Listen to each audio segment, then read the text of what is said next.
I've died a couple of times, and I'm going to tell you about the couple of times that I've had to die. First time, I was kind of a weird kid. I know that's hard for a lot of you to imagine. Probably if there was one word that people called me the most growing up, it was weird. But one thing about that, probably when I was like 8 years old, I was probably watching like Full House or something like that, and I was like, man, Danny Tanner's so cool. I just really want to be a dad, but I think maybe it was like seeing some picture of like a dad laying on a couch with like a little baby on his chest, and at like 8, 9, 10 years old, that being like, yeah, like that's what I want. So like I didn't date a whole lot, didn't date at all really until towards the end of high school, but even that, anytime, it was always like, that's what I wanted. I was like 14 years old. It's like, what do you want? I want to be a husband and a dad. Like more than any kind of career thing I looked forward to. I didn't want to be a mailman, but I really wanted to be a husband and a dad. And so I really, that was my goal. So I grew up in Albany, New York, and as I said, didn't really date a lot, but I was going to go to a Christian college, and all of my friends who had gone to Christian colleges said that those are great places to find spouses. And so I was like, all right, I'm going to go to a Christian college. I got 4 years to find the right person. But I was also, I had prayed a lot for wisdom, so the Lord kind of revealed to me that it's not a good idea. So for those of you who are graduating and going off to college, and this will be your freshman year in college, here's my advice. Not a good idea to really date your first year of college.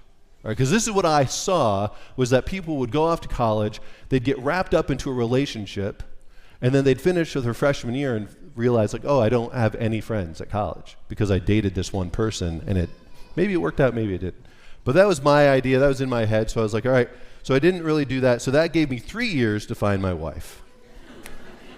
Because also I was determined, and having grown up in Albany, New York, and had spent enough time in the South that I just saw how poor the church was in the Northeast. And so I was like, I'm going to get a degree, I'm going to be a preacher, I'm going to go back to New York State or somewhere in New York, New England, and that's where I'll do ministry. So that was what I had. So I had 3 years to find a wife, and wasn't going so well. I had 2 years to find a wife. and so that I'm not going to say I got desperate. It just maybe a couple of reaches. Not to say there was anything wrong with those girls that I dated. It just there wasn't that spark, that chemistry. And so then I graduated.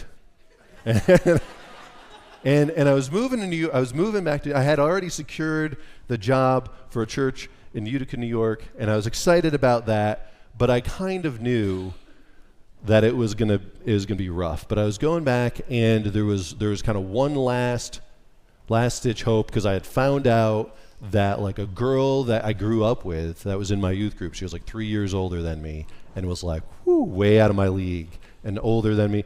But but now we were in the same stage of life because we're both college grads. So like this was the last hope, and she agreed to go on a date with me. So that was amazing. And she was great. I probably put too much pressure on that relationship because I had worn out my 4 years of college. and then she was like the dream girl. So I probably put too much pressure on that. So needless to say, it didn't really work out. So here I was a minister for a small church in the middle of New York, and that was tough. It's tough for me, but that was a time that I was called to die. And so I very, very specifically remember the prayer that I prayed. And I thought about the Apostle Paul, who talks about being a minister and not being married and being single. And so that, even though that was something I had dreamt about and thought about and really, really wanted for a long time in my life, and had like kind of made some, like, what would this be like and how would this be? I got to that point and I said, God, if this is what you want for me, if this is your plan for my life, that you want me to be a single minister in upstate New York and central New York for the rest of my life, and that's what you want, then that's what I'll do. That was hard. But you cannot pray a prayer like that unless you're good with it, right?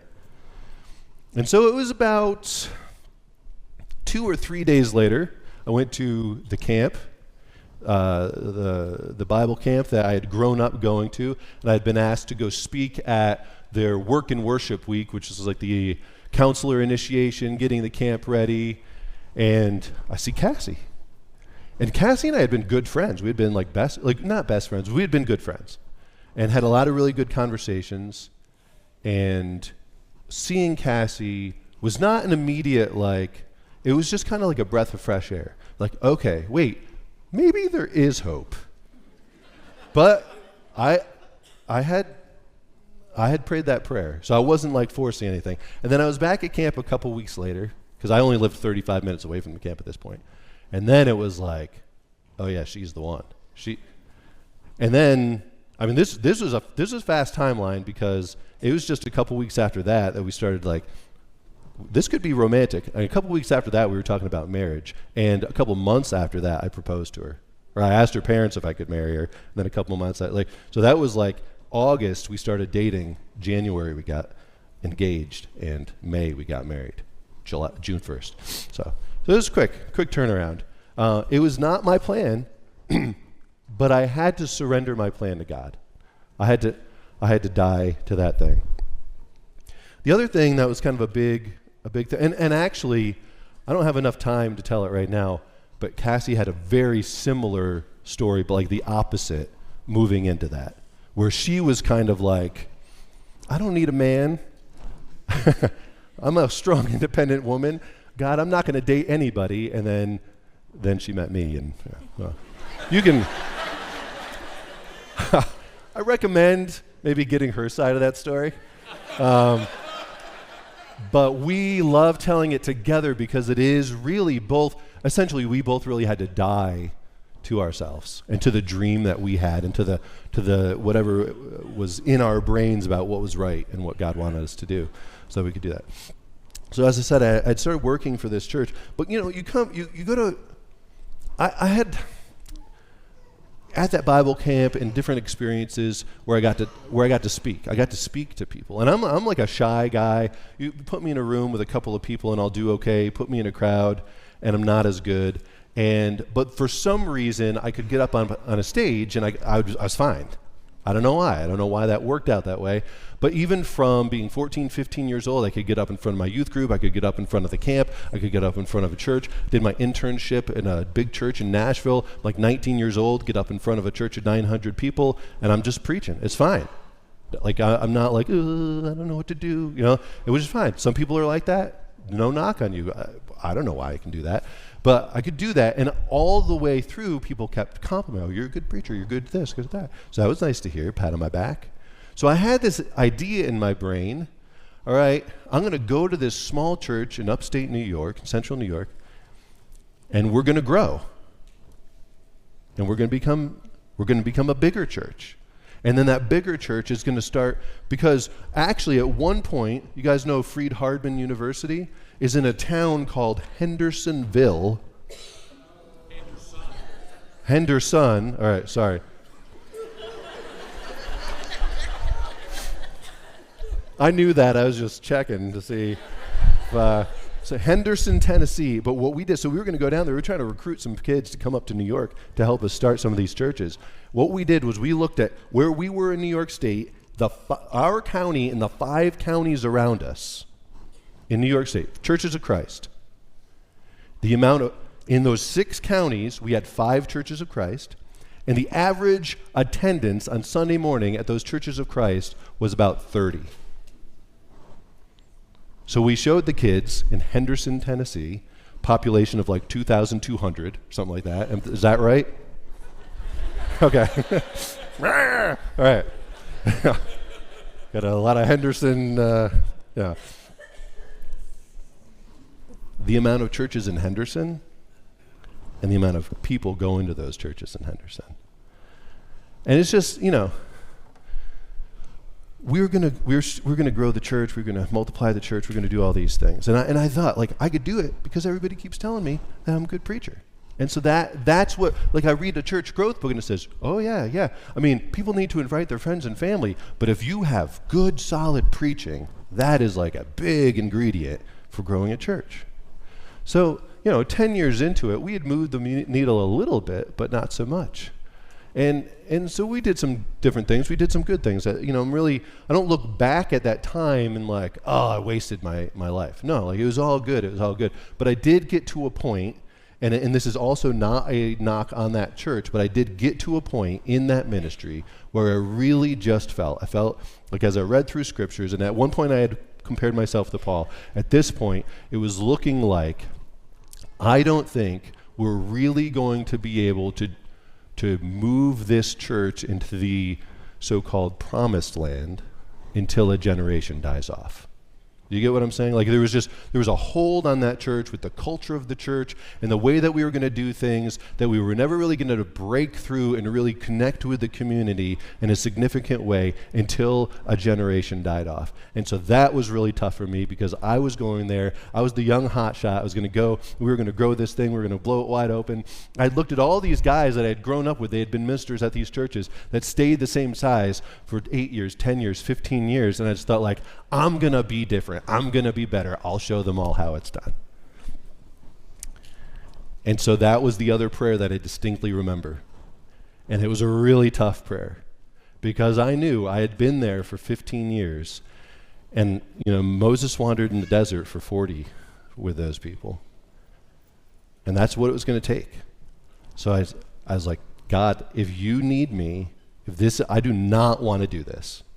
But if your call on my life to be here for 25 more years and to wander in the wilderness with these people, then I'll do it. I want to just express the seriousness of those two prayers, not to pat myself on the back, but to really express I had to die in order to pray those prayers. Like, that's how important those things, to be a dad, to be a husband and a father, and to give that up. To be a minister of a healthy, good, thriving church, and to say, God, if that's not what you want for me, if this is what you want for me, to give that up, I had to die. A part of me had to die. And I just want to really, I hope that can come through of how big that is. I am so grateful. In those two instances, I'm so grateful because it was shortly after the one prayer, I met Cassie, and then we had known each other, but everything really started to move with Cassie. It was shortly after the other prayer that a whirlwind of things happened and I ended up here. And I really believe that was part of God's plan. That if certain things happened before I was ready, before those parts of me died, then I would not have been the right man for the job, right? I would not have been the right man for Cassie, those kinds of things. And I have heard from some of you and from numerous other Christians the same kind of story, that there was something that they wanted so badly and that they were chasing after, and they finally surrendered it to God. They finally died to it. And then God said, okay, now you're ready. And so recently, I started, we've been fasting. We've really emphasized prayer through this whole year. And added to that, in the beginning of the year, we started talking about fasting. And just taking a day and maybe not eating from sunrise to sunup and really trying to be more dedicated in your prayer life that day. Or just use that time as saying, like, God, this is my body. I'm giving my body to you. Just different things like that.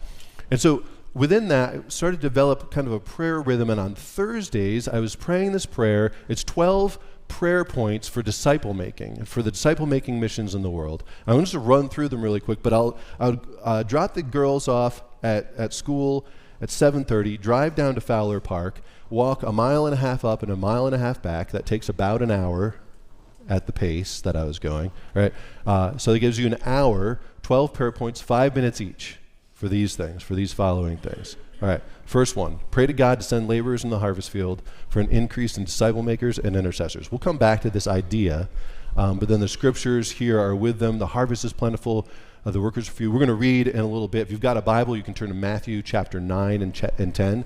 We're going to read this, Matthew's version of this. Ask the Lord of the harvest to send out workers into his field. Pray that God touches the hearts of people and draws them to himself. And so Jesus in John talks about no one can come to me unless the Father who sent me draws them, and I will raise them up on the last day. So no one can come to God no one can come to Jesus unless God draws them. Pray for open doors for the gospel. Just again, I'm taking 5 minutes to pray through each one of these points. I'm going to ask you to do the same this week. So I'll just put that out there. No surprise at the end. All right. For open doors for the gospel.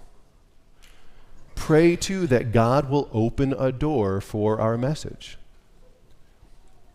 To find people of peace, persons of peace. So when Jesus, again, this is Luke's version. We're gonna be studying Matthew's version this whole month, and he sends out the workers. He says, go to a place and find a worthy house or find a person of peace. And if they will let you stay there, then you stay there. And so God, help us to find, maybe they're not the people that are going to be becoming disciples, but they're going to advocate for us and they're going to give us opportunities. So we need to pray that we can find those people. And we need to pray that every stronghold and lie of the enemy is broken. And I'll send out a link to this article that you can see these prayer points if you're interested in them.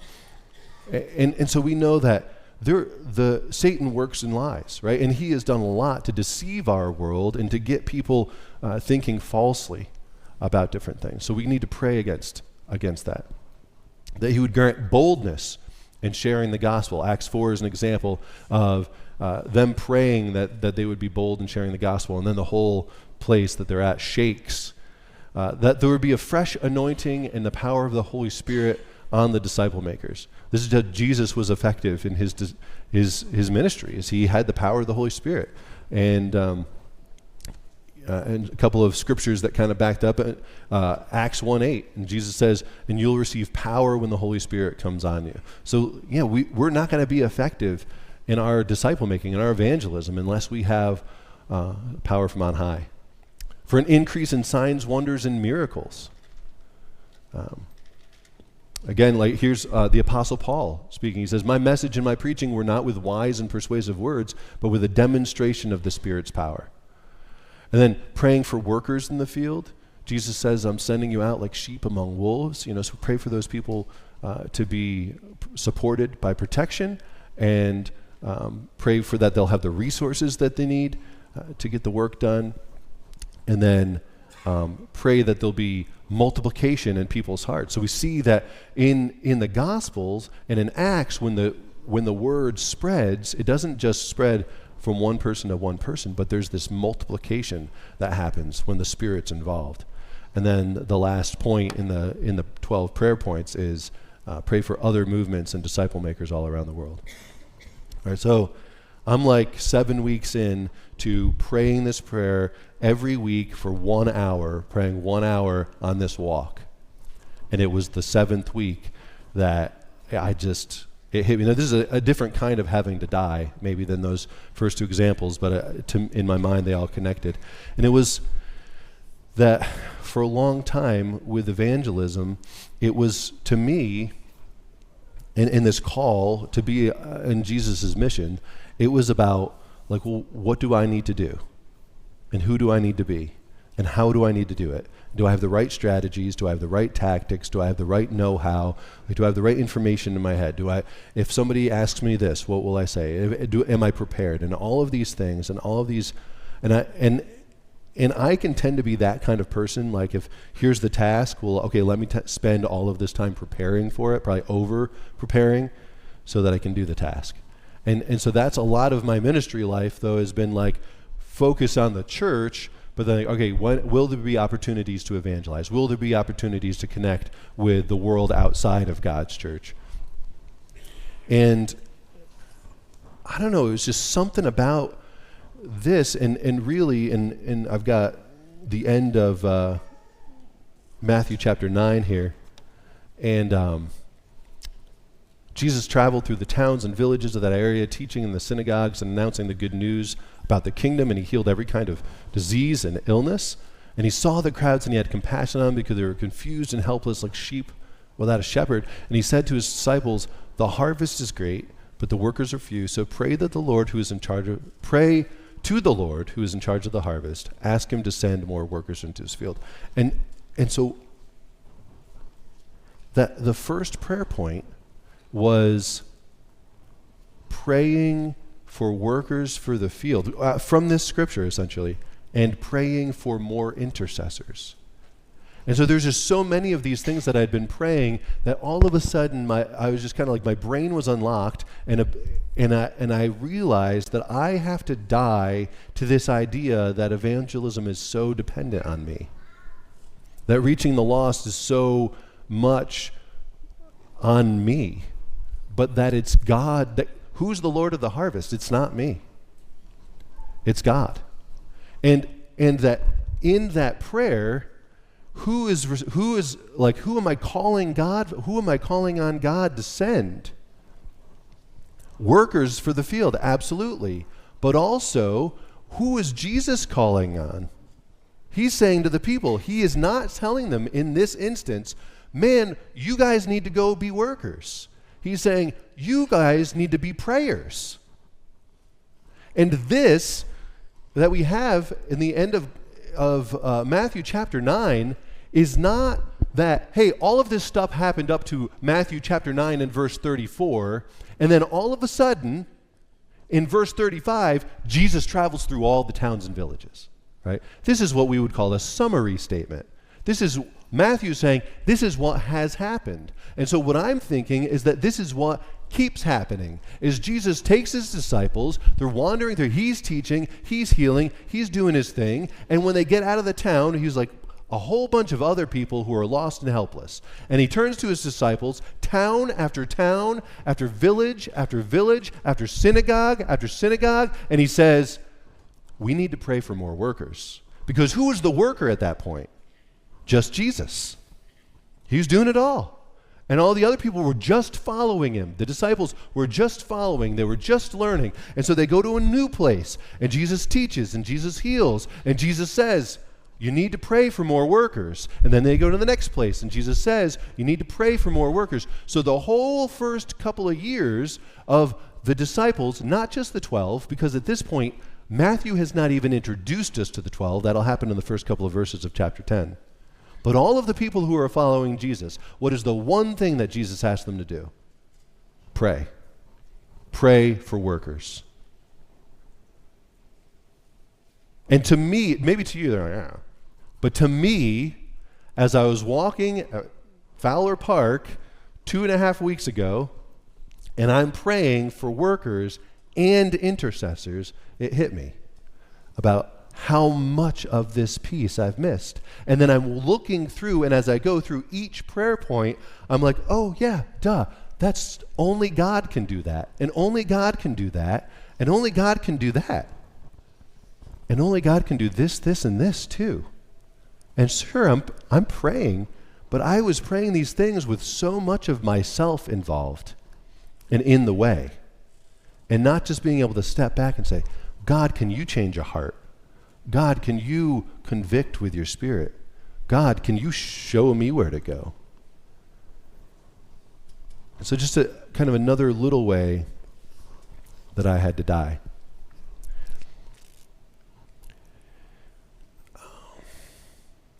That in Matthew chapter 10, he's a little more explicit, but this is what I want to say is, in the very beginning of chapter 10, it says Jesus called his 12 together and gave them authority to cast out evil spirits and heal every kind of disease and illness, and then here are the names of the 12 apostles. All right? So at this point, now he may have had already kind of picked out who they were, and they may have known who they were. Matthew's not revealing them until chapter 10. And then in the rest of chapter 10, Jesus, I believe, is most explicitly talking to these 12 as he's sending them. And he spends some time warning them and instructing them. Instructing them first, okay, here, I'm going to send you out. Now you're going to go out to all these cities and towns and villages where we just went, and you're going to do the same kind of work that you just saw me do. So Jesus did it. Now Jesus is modeling great discipleship. Now you're going to go out and give it a go. But you need to be ready. So instructions and then warnings. Here's all the crazy things that are going to happen to you. And he kind of wraps up towards the end of those instructions. He is telling those people this: if you love your father or mother more than you love me, you're not worthy of being mine. Or if you love your son or daughter more than me, you're not worthy of being mine. If you refuse to take up your cross and follow me, you are not worthy of being mine. If you cling to your life, you will lose it. But if you give up your life for me, you'll find it. And I believe that we can all relate to that. Now, there is a kind of a one-time, big-time call, like, will you come to Jesus? Will you die to yourself and follow Jesus? And that's absolutely valid. And some of you are sitting here this morning, and you're at that place where you've been clinging on to life, and your clinging has not really gained you anything, and it's time to let go and give your life to Jesus and to follow him. But for others, you already made that decision. And it's more about this. It's more about there's something going on with a family member, and there's something God is calling to you, but you just can't let go. Or there's a dream, like I had a couple of things that were just, this is what I'm going to do. God, I know this is what you want me to do, but I had to come to a point where I was just clinging on to that thing so hard, and it wasn't really what God wanted for me. And I had to surrender that thing. And that's why I told those stories in the beginning, because I want us to understand. I think that's what Jesus is talking about here. He's not just talking about blatantly like, oh, I think you love your mommy more than you love me. Well, pouty Jesus says you can't follow me. No. Right? He's saying, like, if there's something like that you're just holding on to, and it's keeping you from joining my mission, and it's keeping you from really doing the things that will give you life. You think that it's these things. You think that holding on to these things is what's going to bring you security and hope and love and joy and peace and all of those things. But it's actually not. If you can trust me and you can let those things go, then I guarantee you, if you give up your life for me, you will find life. So I want to call you today. We've got a QR code here on the screen. I really want to encourage you. We've done this a couple of times where the call to respond is not just, hey, in your heart, right now we're going to say a little prayer. Sometimes that's really good and important. If you want, we're going to stand together and sing a song in a minute. This QR code, I think, is going to be up there the entire time. All right? And so while you're singing, and I'll be up here. If you want to come up and just talk to me and say, hey, this is what I feel like this is what I need to do this week, then I'll be up here. But if you want to just make that commitment, I really want to encourage you to make that commitment, is scan the QR code on your phone and decide, what am I going to do this week? So I will send you out that same prayer. And we've got different versions. You can get the article, or this week I recorded a 25-minute version of me just praying the prayer that I had shared with you, or a 60-minute version of me kind of going through the prompts. Here's point 1, and then 4.5 minutes of silence. Here's point 2, then 4.5 minutes of silence. All right. So you can choose to say, like, this week, that's what I'm going to do. I can do this, at least this. I can answer the call to one time. I can pray this prayer for the mission of disciple making. Maybe you've not ever given up your life through baptism to follow Jesus, and that's the step that you know that you need to take today. Or maybe you're like, I don't know, what's baptism? And you're there, but you want to learn more about Jesus, that you're intrigued, you want to know more. Is this for real? That I can really walk away from my hopes and my dreams and the things that are the closest to my heart, and that Jesus will give me a different kind of life, a more fulfilling kind of life, and you want to learn more about that, then you can click on that. And if it's just something else, if through the talk today you're like, yeah, there's definitely something I've been holding on to, but today is the day that you say, I think I can surrender that to God. Then while we're singing, I want to encourage you, just pray that prayer and do that. All right, well, let's stand together.